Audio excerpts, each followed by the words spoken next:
Hope you all are doing very well. So today is day 7 of 21 days 21 software testing tips initiative by the tested community. आज का software testing का tip अगर मैं explain करूँ बहुत simple है and बहुत इंपॉर्टेंट है। बहुत सारे लोगों को चैलेंज होता है टेस्टिंग में कि ये कैसे होगा, मैं टेस्टिंग कैसे करूंगा, मुझे तो इसके बारे में इसके नॉलेज ही नहीं है। वो नॉलेज है किसकी चीज की बात हो रही है। एक बहुत बेसिक एग्जांपल के लेके चलते हैं। आज की सॉफ्टवेयर टेस्टिंग टिप के बारे में बात करूंगा तो उसके बारे में बहुत सिंपल भाषा में वन वर्ड आंसर है, that is platform. As a tester, understand the platform first. For example, आप मोबाइल टेस्टिंग कर रहे हैं। अब मोबाइल टेस्टिंग के लिए प्लेटफॉर्म में क्या क्या आपके चीजें हो सकती हैं जिनको आपको टेक केयर करना है। एंड्रॉइड है, आईओएस है, ऑपरेटिंग सिस्टम के बेसिस पे होगा। स्क्रीन रेजोल्यूशन की बात कर सकते हैं, ब्राउजर के ऊपर बात कर सकते हैं, और नेटवर्क के ऊपर बात हो सकती है। तो ये उसकी प्लेटफॉर्म नॉलेज होना बहुत जरूरी है। एक और चीज के ऊपर बात करते हैं, सेल्स फोर्स। आपको सेल्स फोर्स टेस्टिंग करनी है, लेकिन जब तक आपको ये नहीं पता होगा कि Salesforce as a platform काम कैसे करता है, then there is no sense. क्योंकि जब तक आपको यही नहीं पता कि एडमिन लेवल पे वैलिडेशन रूल क्या है, फ्लोज क्या है, परमिशन सेट क्या है, पब्लिक ग्रुप क्या है, आप टेस्टिंग कैसे करेंगे।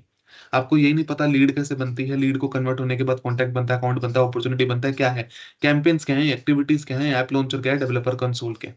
जब तक आपको सेल्सफोर्स एज अ प्लेटफॉर्म, यानी कि किसी भी प्लेटफॉर्म पर जिसको आपको टेस्टिंग करनी है, उसको अगर अगर आपको उसका बेसिक क्लियर नहीं है, उसके आगे कोई आगे बढ़ने का कोई बेनिफिट ही नहीं है। सो फॉर एग्जाम्पल, अगर आप एक अच्छा सेल्सफोर्स टेस्टर बनना चाहते हैं तो फॉर आपको सेल्सफोर्स एज अ प्लेटफॉर्म का नॉलेज होना चाहिए, टेस्टिंग के प्रिंसिपल्स के बारे में पूरा पता होना चाहिए, और उन दोनों के कॉम्बिनेशन के थ्रू आप एक अच्छा सेल्सफोर्स टेस्टर बन सकते हैं। सेम चीज सेल्सफोर्स टेस्टिंग तक लिमिटेड नहीं है।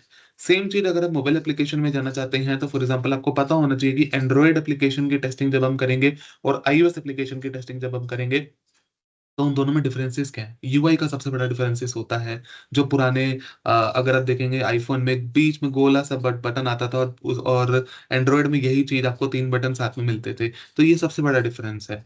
यूआई को लेकर बहुत चीजें चेक्स जो हैं वो आपको पता होना चाहिए। ये बेसिक लेवल पे आपको चीजें पता होना चाहिए कि है क्या। आपको ये पता होना चाहिए कि कहाँ परफॉर्मेंस टेस्टिंग की नीड पड़ेगी कि नहीं पड़ेगी। बहुत सारी चीजें हैं। So understand the platform first, और डायरेक्टली टेस्टिंग करने से पहले। नहीं तो फिर ना ये पता चलेगा कि जाना कहाँ है और करना क्यों है, कुछ नहीं पता चलेगा। So it's my humble request from you to please understand the Salesforce as a platform first, और understand the platform first and then proceed with your testing. Principles की टेस्टिंग कैसे करनी है, देन उसके कॉम्बिनेशन के थ्रू आप अच्छा कर सकते हैं। Till then keep learning, keep hustling and keep Salesforce testing.